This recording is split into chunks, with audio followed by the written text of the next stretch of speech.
প্রিয় পঞ্চম শ্রেণীর শিক্ষার্থীরা, আশা করছি তোমরা সকলে অনেক অনেক ভালো আছো।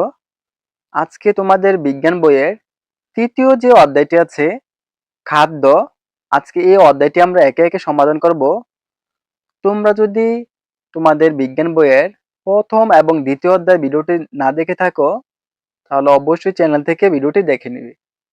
চলো আজকে ভিডিওটি শুরু করি। এবং ভিডিও শুরু করার আগে তোমরা যদি ফারহান একাডেমি ইউটিউব চ্যানেলের নতুন দর্শক হও, তাহলে অবশ্যই চ্যানেলটি সাবস্ক্রাইব করে দিবে। আমরা প্রতিনিয়ত এই চ্যানেলে তোমাদের জন্য অধ্যায় ভিত্তিক ভিডিও নিয়ে আসব। শিক্ষার্থীরা, তোমাদের ১ নং এ দেখতে পাচ্ছ, এখানে বলা হয়েছে সঠিক উত্তরে টিক চিহ্ন দেই। তার মানে এখানে তোমাদের ৪টি অপশন দেখতে পাচ্ছ। তো ৪টি থেকে যেটা সঠিক হবে ওইটার মধ্যে টিক চিহ্ন দিতে বলা হয়েছে। তো চলো আমরা এটা সমাধান করে ফেলি। কয়ে বলা হয়েছে নিচের কোনটি শর্করা জাতীয় খাদ্য? তো এখানে দেওয়া আছে ডিম, আলু, মাখন, মৌসুমী ফল। এটার উত্তর হবে আলু। সেটা হচ্ছে শর্করা জাতীয় খাদ্য। ২ নাম্বার প্রশ্ন দেখতে পাচ্ছ তোমরা, পাশে চিত্রের ফলমূলে নিচের কোনটি অধিক পরিমাণে থাকে? তার মানে এখানে যে তোমরা চিত্রটা দেখতে পাচ্ছ, বলছে এটার মধ্যে অধিক পরিমাণে কি থাকে? সো এটার উত্তর হবে ভিটামিন সি। আমরা এখানে অনেকগুলো ফলমূল দেখতে পাচ্ছি, সো এটাতে থাকে ভিটামিন সি। ৩ নাম্বার প্রশ্নটি হচ্ছে কিউরিং পদ্ধতিতে খাদ্যশস্য, এখানে ৪টি অপশন দেওয়া আছে। ৪টি থেকে তোমাদের সঠিক উত্তর হবে লবণ মিশিয়ে সংরক্ষণ করা। এটা হবে এই যে তোমাদের দেখতে পাচ্ছ, লবণ মিশিয়ে সংরক্ষণ করা হয়। এবং গ নাম্বার দেখতে পাচ্ছ অনিয়মিত খাদ্যাভ্যাসের ফলে, এখানে ৪টি প্রশ্ন দেখতে পাচ্ছ তোমরা। ৪টি থেকে তোমাদের যেটা হবে স্থূলতা ও বিষণ্ণতা দেখা দিতে পারে। সো আশা করছি তোমরা ১ নং এর যে সঠিক উত্তরগুলো আছে এগুলো তোমরা বুঝতে পেরেছ। শিক্ষার্থীরা, তোমরা ২ নং এ দেখতে পাচ্ছ তোমাদের ৩টি সংক্ষিপ্ত প্রশ্ন এবং ৩ নং এ তোমাদের ৩টি বর্ণনামূলক প্রশ্ন করা হয়েছে। চলো আমরা একে একে সমাধানগুলো করে ফেলি। আমাদের প্রথম প্রশ্নটি হলো আমিষ জাতীয় খাদ্য গ্রহণ করা কেন প্রয়োজন?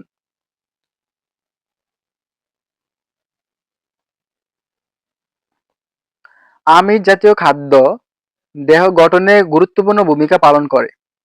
এটি শরীরের ক্ষয় পূরণ করে এবং নতুন কোষ গঠনে সাহায্য করে।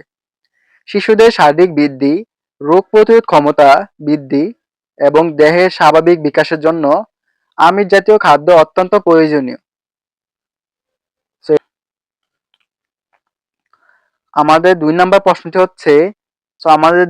প্রশ্নটি হচ্ছে সুষম খাদ্যে গ্রহণের উপকারিতা লেখো। সো আমরা লিখব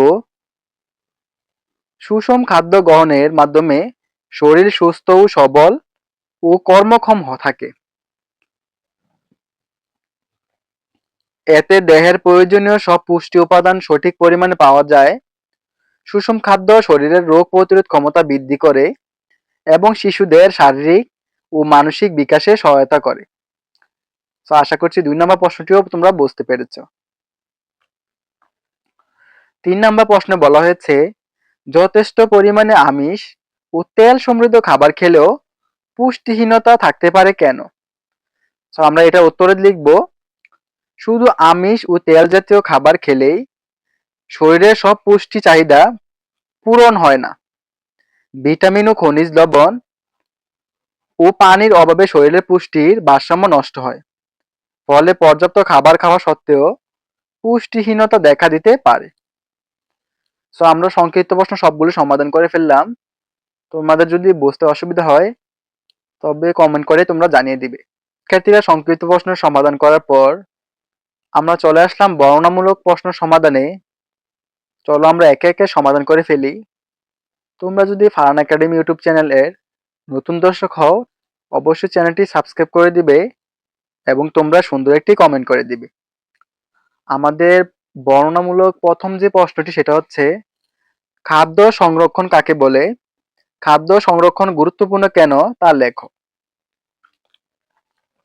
তো এটা উত্তর হবে খাদ্য সংরক্ষণ বলতে খাদ্যদ্রব্যের বৈশিষ্ট্য, গুণগত মান এবং স্বাদ অক্ষুণ্ণ রেখে দীর্ঘ সময় পর্যন্ত ব্যবহারযোগ্য।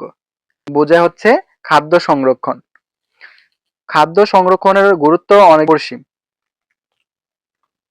সো ১ নাম্বার আমরা দিতে পারি খাদ্য সহজে নষ্ট হয়ে যায়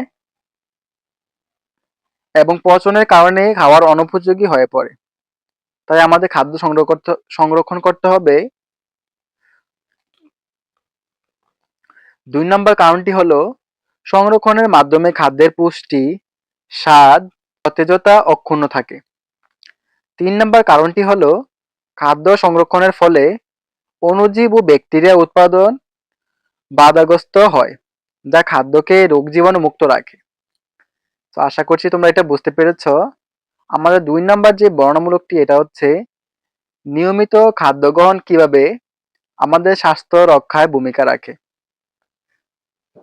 সো আমরা উত্তর দিব নিয়মিত খাদ্য গ্রহণ আমাদের শরীরে সুস্থ, শক্তিশালী ও কর্মক্ষম রাখে।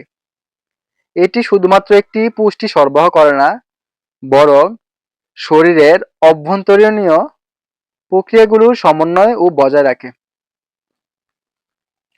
সো আমরা ৩টি প্রয়োজনীয়তা দিব। সময়মতো খাবার গ্রহণ করলে হজম প্রক্রিয়া ঠিক থাকে, পাকস্থলী ও অস্ত্র ঠিকভাবে কাজ করে। ২ নাম্বার হচ্ছে শরীরের রোগ প্রতিরোধ ক্ষমতা বৃদ্ধি পায়, ফলে সহজে সংক্রমণ ঘটে না। এবং ৩ নাম্বার কারণটি দিতে পারি আমরা শিশুরা নিয়মিত খাবার পেলে তাদের শারীরিক বৃদ্ধি ও মানসিক বিকাশ ঠিক থাকে। এবং সর্বশেষ যে পয়েন্টটি এটা হচ্ছে নিয়মিত খাবার খেলে মস্তিষ্কের কার্যক্ষমতা বৃদ্ধি পায়, মন ভালো থাকে এবং মনোযোগ ধরে রাখা সহজ হয়। আশা করছি প্রশ্নটি তোমরা বুঝতে পেরেছ। ৩ নাম্বার এবং সর্বশেষ যে বর্ণনামূলক এটা হচ্ছে কম খরচে সুষম খাদ্য তালিকা কিভাবে করা যায়। তো এটার উত্তর হবে সুষম খাদ্য তালিকা তৈরি করতে হলে খাদ্যের গুণ, পুষ্টি উপাদান বিবেচনা করতে হয়। কম খরচে সুষম খাদ্য তৈরি করা সম্ভব যদি খাদ্য দল অনুযায়ী সঠিক নির্বাচন করা হয়। তো আমরা কম খরচে খাদ্য তালিকা করতেছি, এটা হবে শর্করা জাতীয় খাদ্য, যেমন ভাত, আলু, রুটি পর্যাপ্ত পরিমাণে রাখা। তো এগুলো খুব কম খরচে পাওয়া যায়। ২ নাম্বার হচ্ছে প্রোটিন জাতীয় খাদ্য, যেমন ডিম, ডাল, মাছ, মাংস সাশ্রয়ীভাবে ব্যবহার করা। ৩ নাম্বার হচ্ছে চর্বি বা স্নেহ যেমন তেল, ঘি, মাখন পরিমিত রাখা। তো প্রিয় শিক্ষার্থীরা, আশা করছি আজকে ভিডিওটির মাধ্যমে তোমরা তোমাদের বিজ্ঞান বইয়ের যে ৩য় যে অধ্যায়টি আছে এটি সম্পূর্ণ বুঝতে পেরেছ। তারপরেও যদি বুঝতে অসুবিধা হয় তোমরা কমেন্ট করে জানিয়ে দিতে পারো, এবং পরবর্তীতে কোন অধ্যায়ের ভিডিও চাও সেটিও তোমরা কমেন্ট করে জানিয়ে দিবে। এবং ভিডিওটা ভালো লেগে থাকলে চ্যানেলটি সাবস্ক্রাইব করে তোমার বন্ধুদের কাছে ভিডিওটি শেয়ার করে দিবে। তো আজকের মতো এই পর্যন্তই। সকলে ভালো থাকবে। আল্লাহ হাফেজ।